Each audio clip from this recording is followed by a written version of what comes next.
Je m'appelle Christian Proust et je suis auteur d'un livre qui s'appelle Guide pratique pour oser s'impliquer dans la vie politique locale.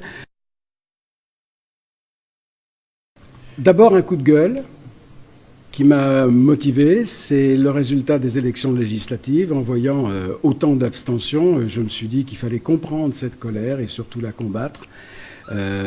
Avoir autant d'abstention sur une démocratie représentative, c'est-à-dire au moment où on élit nos représentants, c'est totalement casse-gueule et on voit bien qu'on va vers toutes les formes d'extrémisme.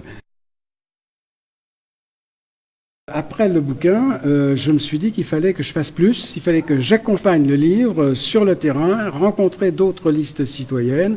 Et en fait, je fais depuis 1 an un Tour de France citoyen, et c'est à Cogolin la 22e étape de mon Tour de France. J'ai un copain qui m'a dit « Là, tu pars en terre de mission ». C'est peut-être excessif comme mot, mais incontestablement, mon aventure Tour de France est quand même une aventure militante.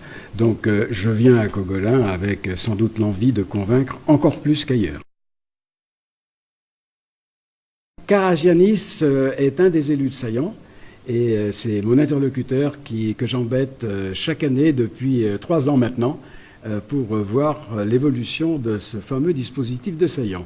Ils vivent la même chose que toutes les communes de France et pourtant, avec le même système institutionnel, ils ont renversé complètement les codes, les manières de faire la politique dans cette commune. Ils ont organisé toute leur action autour de 3 idées.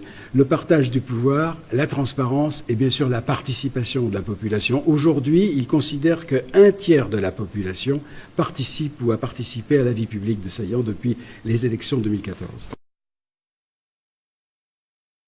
Oui, comme le dit Fernand, avec une ville de 1 million, on peut aussi partager le pouvoir, on peut aussi s'organiser en binôme, on peut aussi avoir une équité sur la répartition des indemnités, on peut ouvrir toutes les commissions à la population. Bref, on peut ouvrir portes et fenêtres aux habitants pour que non seulement ils amènent de l'intelligence collective, mais surtout qu'ils acquièrent une envie de participer à l'intérêt général et à la chose publique.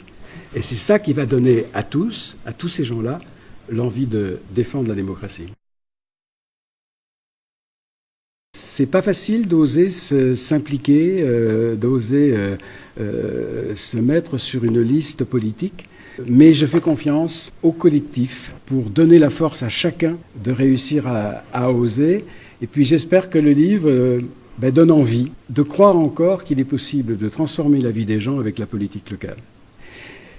Enfin, je voudrais essayer de dire à tous que nos pratiques politiques, elles ne changeront pas par le haut, elles ne changeront que par le bas.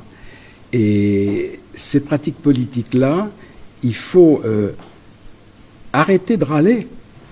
Arrêter de râler. Il faut y aller, expérimenter de nouvelles pratiques à la base, dans les communes.